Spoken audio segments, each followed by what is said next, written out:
afternoon. Heather Ann Antonacci here, Executive Coach and Chair with Vistage, Florida. Today I am privileged to be joined by Roy Richardson. Roy is the founder, co-founder actually, and CTO of Aurora Infotech. How are you, Roy? Hey, Heather Ann, nice to see you today. Thanks for having us and doing fine, thank you. Hope that you're holding down the fort over there very well with your family, particularly in these tough times that we're going through. Yeah, we're almost through another week, right? So we're another week closer, the light at the end of the tunnel, or however you want to phrase it. Hopefully it's not a train coming through the tunnel. Yeah, exactly. So Roy, to get started, I mean, I would love to, have you kind of expand on Aurora Infotech and, how did Aurora Infotech come to be? And tell us about your journey and how you ended up where you are today. Sure. Well, I would say that I've cut my teeth in the IT, telecom, and cybersecurity space for over almost 30 years. My Aurora Infotech actually came about after my wife and I were partners in the telecom firm that we founded, built and operated for over 10 years. We actually started that particular company in what is known today as the managed IT space. So, we were providing remote support, et cetera. And this was back in, 98, 99, prior to a lot of what we know today as the internet and a lot of the cloud as we know it. But we were providing those types of services in a very specialized manner. We were Microsoft partners and also partners with Citrix and a number of other companies that specialize in something called remote desktops. And so what we were doing was actually going into organizations and sort of rebuilding their entire IT infrastructure. But that enabled us then to sit from our office and actually provide all the remote support that we needed to them. So they no longer had to wait for a technician to come on site. They didn't have to, when they had issues, incur costs and different things like that. They made a call to our help desk and we were able to get on and solve the problem instantaneously for them. And like I said, this was, 98, 99, 2000, around that time. In that same era, and because things were going very well and we were starting to grow, one of my clients at the time said, hey, why don't you get into the telecom? Because, you're kind of missing that part there. Every time we have a problem, it's something to do with the internet. And that's the one portion you're not controlling. Why don't you look into that? And they kind of planted a seed and they happen to be attorneys. As a matter of fact, I was just on the phone. Two attorneys. Two attorneys. And so I came back to them and I said, okay, well, help me fill out all the paperwork. And we did. And I got the national, the federal decrees and the whole 9 yards to become one of the first independent telco operators in the Northeastern Caribbean.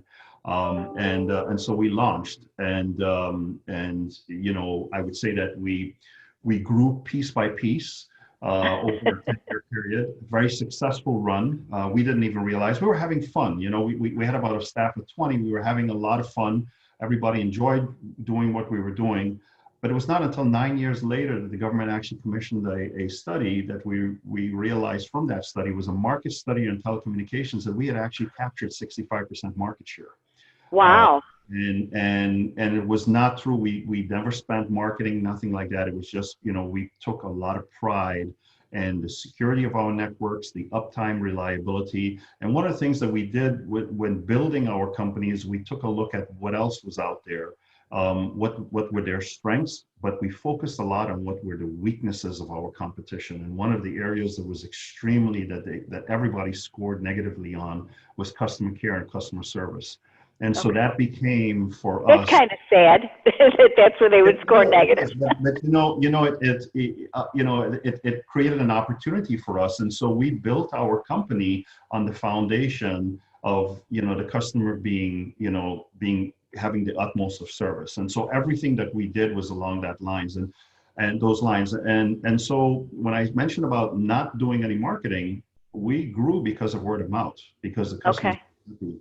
And in the French territories, there's something called a contract de confidence, which is a contract of confidence, meaning that your people have so much confidence in you. What you say you're going to do, you're going to deliver it. You deliver it. and that became our motto and our standard.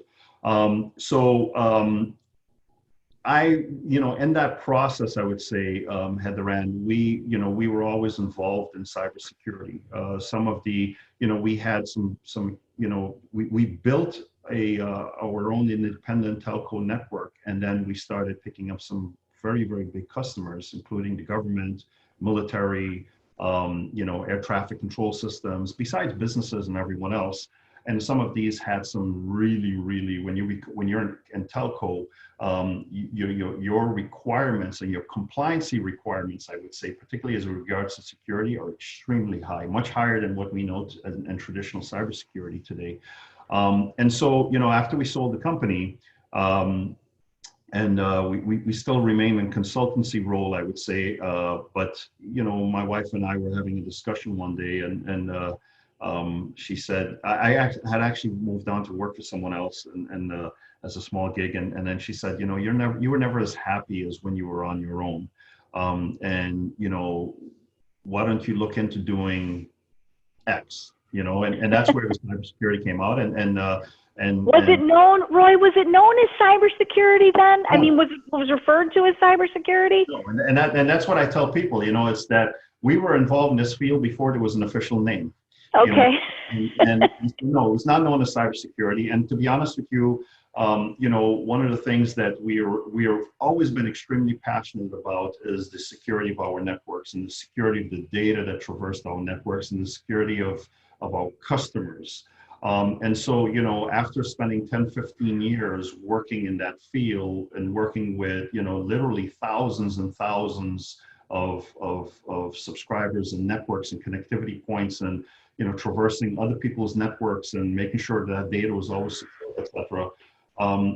We've taken that, that and together with everything else that we learned from our journey, and we brought it to Aurora Infotech, because one of the things that we realized, of course, is that, for the small to medium-sized businesses, there is a gap there with regards to security and having proper security systems. There are a lot of IT providers out there, right? Not knocking them, but cybersecurity is a very specialized area. And so we provide today to our customers, and I should say, companies that come to us typically, they have concerns about cybersecurity. They want to know that their businesses are buttoned up properly. They want a deeper understanding of the threat landscape, their exposure, where they stand on overall with regards to their security. And so we work with them to, based on all our knowledge and expertise and what we've worked with over the last couple of years, to help them get a better understanding of where they have security shortcomings in their organization, what the threats are out there, where they have possible vulnerabilities, exploits, and then of course, what their risks, probability, and the impact could be if they suffered an attack. Okay. And then work with them to help them, we consider that, their security posture, that's their current security posture. And so we help them to gain an understanding of, hey, this is the acceptable baseline for cybersecurity. This is where your security posture is. And we need to work on these areas here. We're going to prioritize them to help you increase your security posture so that you remain with the acceptable norms, which is set by the National Institute of Standards and Technology. So we help them over time to increase their security posture. And that is through, combination. It could be, technology. So we do, assess their situation. It could be technology improvements. Policy. So you do an assessment for a company on the front end to see how vulnerable they are?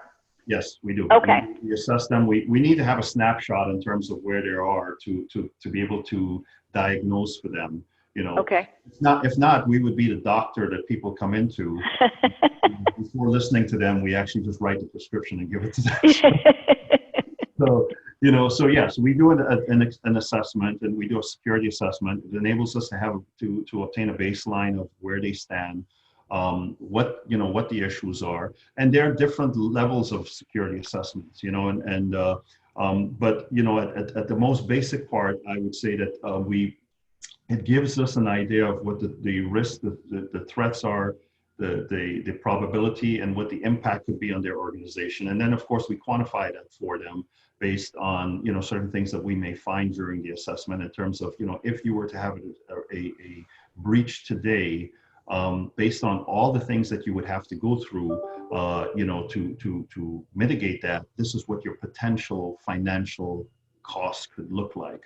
And of course, work with them implementing, you know, security awareness programs and other aspects that are ongoing. This is all, you know, an ongoing process. Security is not a set it and forget it type thing. You know, the threat landscape is changing very, very quickly. And so we need to learn to adapt. And the only way we can do so is to make sure that, you know, we keep security top of mind. And so that's why at Aurora Infotech, we actually focus on security. And a lot of companies say, but you provide IT management support as well. Yes, we provide that as a benefit to our customers. Okay. But security is the top of it. And why? Because everything that's a IT issue today becomes a major cybersecurity issue. So if we address it at the umbrella level, then this is already included, and we make sure that whatever happens here does not, you know, propagate up to becoming a bigger issue. So it's almost like, you know, if the right security measures aren't in place, it becomes more of a managed IT issue, right? I mean, you have to start, if I'm understanding you correctly, you really start with the core of it, which is the security of the networks and the security of the data. And in doing that, it's easier to manage, you know, the IT systems and the infrastructure and everything that's flowing through it. Right, because you know, we look at everything from a holistic approach, right? I mean, we can take, and one of the biggest challenges, of course, is that in most organizations today, people still look at cybersecurity as being purely a technology issue, but it's more a cultural issue, right? We need to have a shifting mindset, and we need to realize that there are certain pillars that all come together to create a cybersecurity structure, right? First and foremost, is part of that is the technology, but then there's processes and procedures, and then the human aspect. You know, the FBI will share with us that, or shares with us that 90% of data breaches that happen out there happen because of human error. So we can take all the money we want to and put towards the technology side, but if we don't take care of the other two, and specifically the human side of it, and that means awareness and, you know, training and ongoing, you know, processes to make sure it stays top of mind, then, you know, then it's all for naught, right? Because if we look at things purely from the IT perspective and we manage it only from the IT perspective, cybersecurity it is, that being, then we're leaving a big hole on the other side. So we look at things from, we're going in, we do everything we do has to comply with our baseline, and the IT management support is part of that process. Either, you know, yes, you already have in-house IT and we'll work with them and help them to improve the security. Or in some cases we've gone in where there's none and we you know, we help handle the entire situation. So you mentioned, you know, human error, you know, as being, you know, one of the culprits, probably one of the most common. So in thinking about the current environment that we're in, the crisis, you know, the COVID-19 crisis, and the amount of the workforce that has been, you know, deployed to work from home and to work remotely, I have to believe that there's a tie-in there, an increased level of vulnerability. So how has this environment that we're in, what have you seen in terms of how has it impacted Aurora Infotech and maybe the services that you provide? And then how has it impacted the clients that you work with and how you service them? So I would say from different perspectives here. First and foremost, you know, this is affecting people the world over, and anytime you have an economic crisis, people tend to look at where they could possibly cut costs. Unfortunately, you know, when it comes, some you know, customers look at security as a luxury rather than a necessity. And so, yes, they are, you know, I would say that, you know, we have had a few customers who have decided, and understandably so, you know, because of their financial constraints, that they need to reel things back in. On the other side, you know, we also have customers who have, I would say prospects and some customers who have reached out and said, hey, how can you help us move to the cloud and be secure? We're concerned about, our data being out there. And so we've been working with customers and getting them, moved into a more secure realm in the cloud. Everything from, making sure that their remote workers have the necessary security awareness training that's being provided to them so that they can identify, because this is an extremely ripe time right now for cyber hackers, and they're very, very active. The issue is, of course, and I was in a discussion with someone the other day, and they're like, yeah, but if they're so ripe, why are we not hearing anything? And that's unfortunately one of the, I would say, the downsides to cybersecurity. When we hear about a data breach that has occurred, it's something that may have happened 3, 4, 6 months ago. And the FBI would share with us also that most attackers can get into your network and live in your network in a parallel world to you for 3 to 14 months on average before they raise a red flag. Wow. Okay. 3 to 14 months they can they can live in there and see what you're doing. 3 to 14 months. And if you look at, and if I just, let me just take a name of a company here just to throw one out that everybody's familiar with. Wawa, earlier this year or last year had a data breach, and they discovered that the attackers were in their networks, their global network. Every time you went to Wawa and you bought anything or you used the gas pumps with your cards, they were siphoning those numbers out. And so they were in there for 3 to 6 months before it was discovered, Wow. So, this is, and you have to think, and not to single out Wawa because I know they're an organization, but, these are organizations that have, security organizations. These attackers are extremely smart in terms of what they're doing and how they go about it. So what I truly think is happening right now is, and I know is that you probably were not hearing a lot because for them, if they pull a flag or do something right now, everybody sort of buttons up. But this environment where everybody's working remotely and we've had to do it post in an abrupt moment, and everybody sort of bridging different technologies to make things work presents the perfect environment for them. Give you an example. You may have, and I know there are people out there who may, for example, because they need to connect back to their PCs or they need to have access to company data, they've loaded all that company data into a personal Google Drive, or they're using your personal email accounts to send personal confidential information. The risk, of course, still lies with an organization if any of those accounts that don't belong to their organization, but may belong to those employees, suffers a data breach. So, didn't even think it, but yeah, you're absolutely right. And how many individuals are doing that, using their personal accounts or their personal devices with their personal accounts in this remote environment or in this different environment?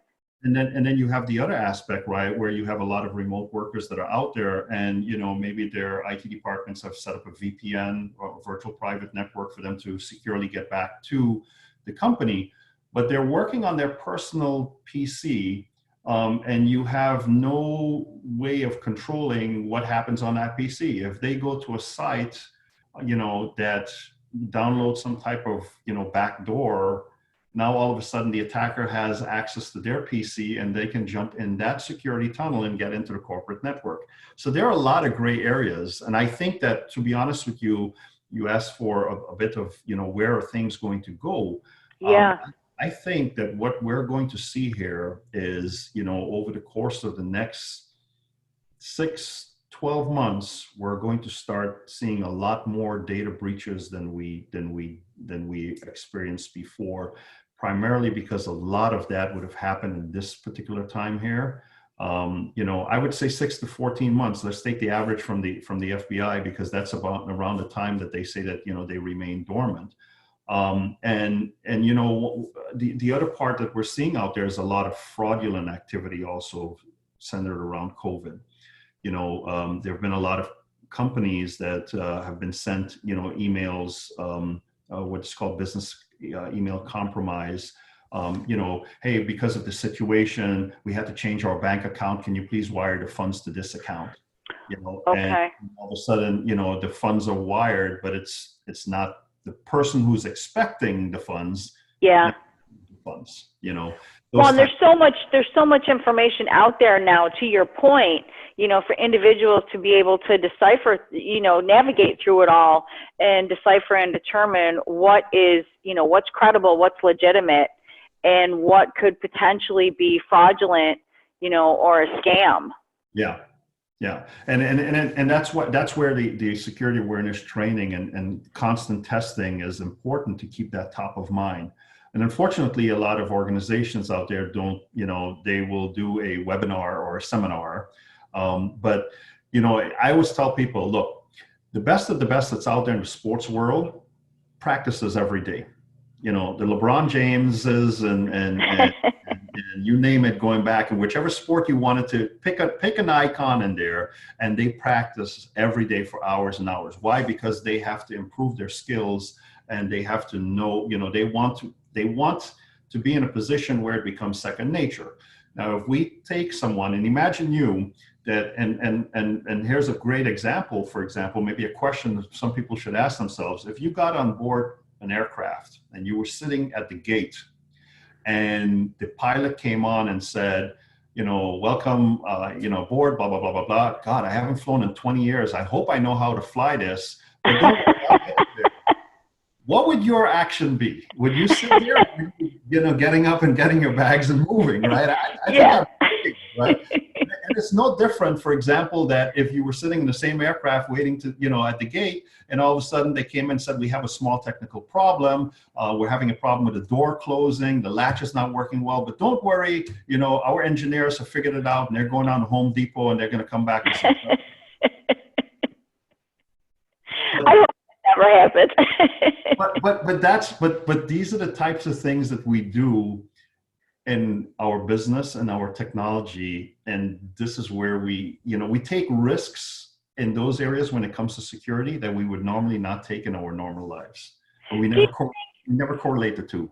Roy, do you think, and just curious, how much of it do you think is just a lack of education, on, say, the average business owner, just a lack of education about cybersecurity and risk, and how much of it is, we know that most people will not proactively take control of things. They're more reactive. Right. We see it in healthcare. We see it in a lot of different things. So what percentage would you say it's really just a lack of education, and that's where, a company like Aurora Infotech can help in educating the business owner, and how much of it is just that reluctance to take proactive measures instead of having to be reactive when a situation does occur? That's a good question. I would say that, you probably have a large, I won't necessarily be able to give you a number, but I would tell you that you have a large percentage of the population out there. I think a lot of it comes down to just being human nature. We tend to be very trustworthy and trusting of situations, and we tend to sometimes think that we have everything under control. Or that, that situation will not happen to me. I mean, they're going after that big guy. I don't really have any data. Not realizing, of course, that, it's easier to get to me to get to someone else who might be with the big guy. So you become a vehicle.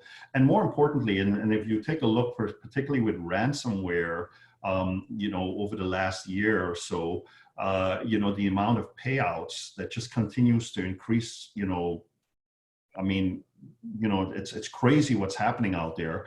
Last I heard, there was one for a couple million, and it was wow. actually paid.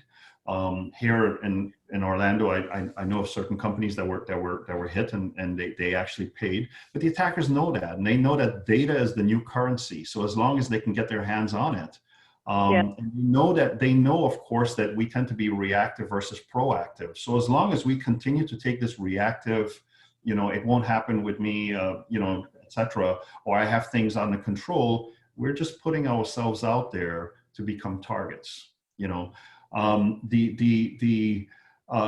I think that, to answer your question, education should always be the security education should be top of mind with any organization. And that's why we say that it's more a cultural mindset that needs to take place within an organization. It needs to start from the board member, if that's the highest person, right down to the very last employee. But don't stop on a north-south. You got to go east-west as well. You need to expand that security mindset to your customers and expand it to your partners. Because a lot of times, and when you look at some of the breaches that have happened out there, there are breaches that have occurred. Target, for example, a few years ago occurred because a vendor, which is a partner, right, didn't do what they were supposed to button things up. So it needs to be a holistic approach, I would say, at taking this seriously. And I'm sorry, I forgot the second part of your question was, sorry. No, just kind of trying to get a feel for, the challenge of, I guess it is a challenge, encouraging business owners to, again, be more proactive. And I guess summing up from what you just said, it's really looking at the big picture, and looking at it as a whole, as opposed to just a certain part of IT or a certain part of their business, right? That's true. And then the other part of it also is that, most businesses will look at ROI. What is my return on investment? Yeah. Cybersecurity, there's no such thing called ROI. You cannot quantify or justify, I would say, investments in cybersecurity based on ROI. It's like an insurance policy. You're buying into something that you need to have, because the day will come, and guaranteed in cybersecurity, it will come where you will experience a breach. And then, the issue is, if you don't have and I've said this before in a number of my speaking engagements, the worst time to plan for an emergency is during an emergency. You need to have a plan ahead of time. You need to have the right tools, the right skill sets, experience to be able to identify, to detect, to be able to respond and remediate. And if you can do those things quickly and you have that plan of action in place already, then your risk, is decreased. It decreases significantly. Every minute that goes by, is basically that risk needle gets higher and higher, right? So a lot of, unfortunately, in organizations, everybody looks at return on investment. But what has been proven is that every dollar spent proactively on cybersecurity proactively mitigates thousands, if not tens of thousands, of future risk. And I think that's where more business owners need to focus on. It's risk mitigation. This is what this is. It's not an ROI. It's not, we're going to take 2,500 and throw at it, and we're going to have a line item on our budget. Right. It needs to be in, your, operational expenses, as it must be there. It's very interesting, and I like that. How you really make it easy. If a business owner looks at it as part of their risk mitigation, strategy, that should be right there, at the top of it. So let me ask you this, because you touched on it earlier in the conversation, the success that you had with a previous company, and you attributed that to just that customer service aspect of it, and your new business was generated because of the satisfaction that your current clients had at the time. So, we talk a lot about, we know what Aurora Infotech provides, and we know how you do it now. We have a better understanding of that. But it's a very crowded space, cybersecurity, and growing increasingly more crowded. Why would a potential client, maybe even listening to this or watching this and saying, yeah, maybe I do need to be a little more proactive, and, I do need to look closer at the risk mitigation in that area. Why would someone do business with Aurora Infotech in such a crowded space when there are other options for them? Well, I will say this, Heather Ann. The space is crowded, and what is happening is cybersecurity is a hot topic now. So I use the analogy of the people who have a hat that says we're unfortunately, let me just say IT, and all of a sudden, I'm going to flip it around, and now I'm cybersecurity, right? So, and that's a dangerous world to be in. So imagine this, if you had an issue with your heart, would you go to a general practitioner, or would you go to a heart surgeon or heart specialist? And when it comes to cybersecurity and the security of your data, you need to align yourself with people who live, sleep, eat, and breathe within the cybersecurity realm. That's who we are.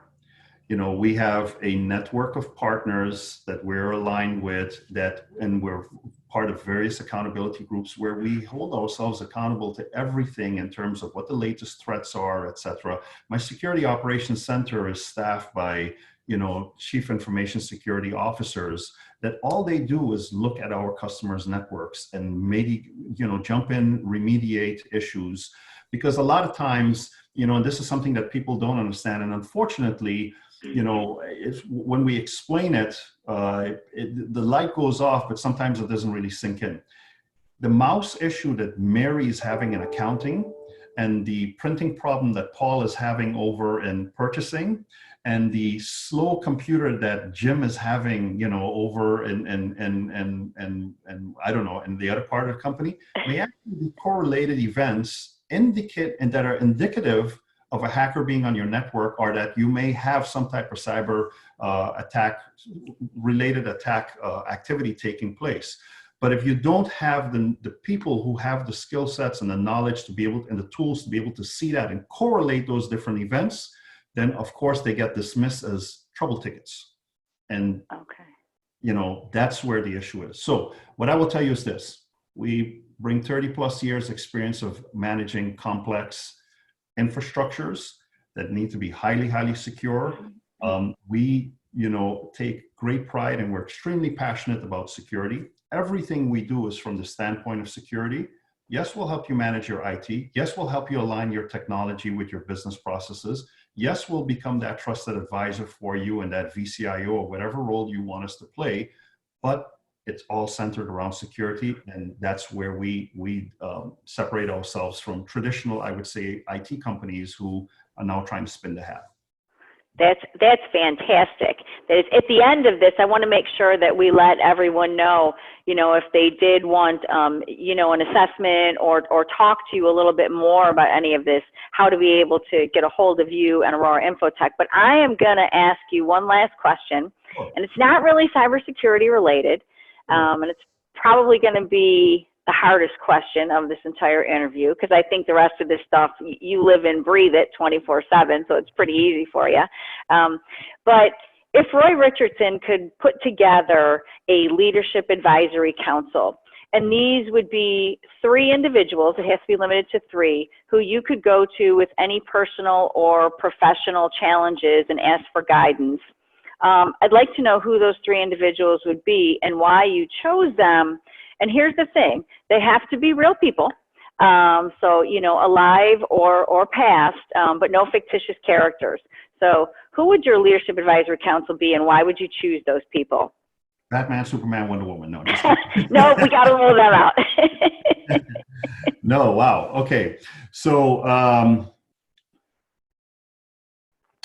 I would have to say that, on the top of my list, and somebody that I admire a lot for everything that he has done from where he started with regards to, publishing the yellow pages online, and then getting into green energy and electric cars, and now the space industry. So I would have to definitely put Elon Musk on there. Okay. I think close behind him would be Jeff Bezos. And I think it was Bill Gates that once said, if you're gonna think, you have to think big, right? So I would have to split the 3rd seat, unfortunately, between 3 people. So I'm gonna cheat a little bit here, and one would be Steve Jobs, the other one would be Bill Gates. But most importantly, I need to leave a place at the table for my wife. If not, I'm going to be sleeping in the doghouse tonight. All right, so we'll say that 3rd seat, because there's 7 days in a week. So Bill Gates gets 2 days, Steve Jobs gets 2 days, and your wife gets 3 days. How's that? My wife is going to tell me she gets every day, but that's okay. Well, that's a great advisory council. Imagine if we had the ability to do that, huh? Just the personal connection to the advisory council, how life-changing that would be.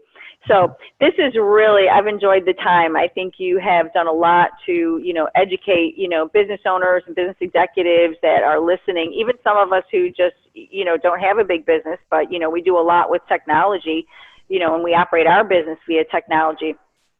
So I appreciate all of that. And I know, that you do some local speaking engagements, and I've seen, in this virtual world we're living in now, you've been doing some webinars and things like that. So I'm going to end it by asking you, first, if someone wanted to find out more about Aurora Infotech, what's the best way to get more information? And then do you have anything coming up that someone, could hop onto or attend virtually, or maybe, months down the road that would provide some education on all of this?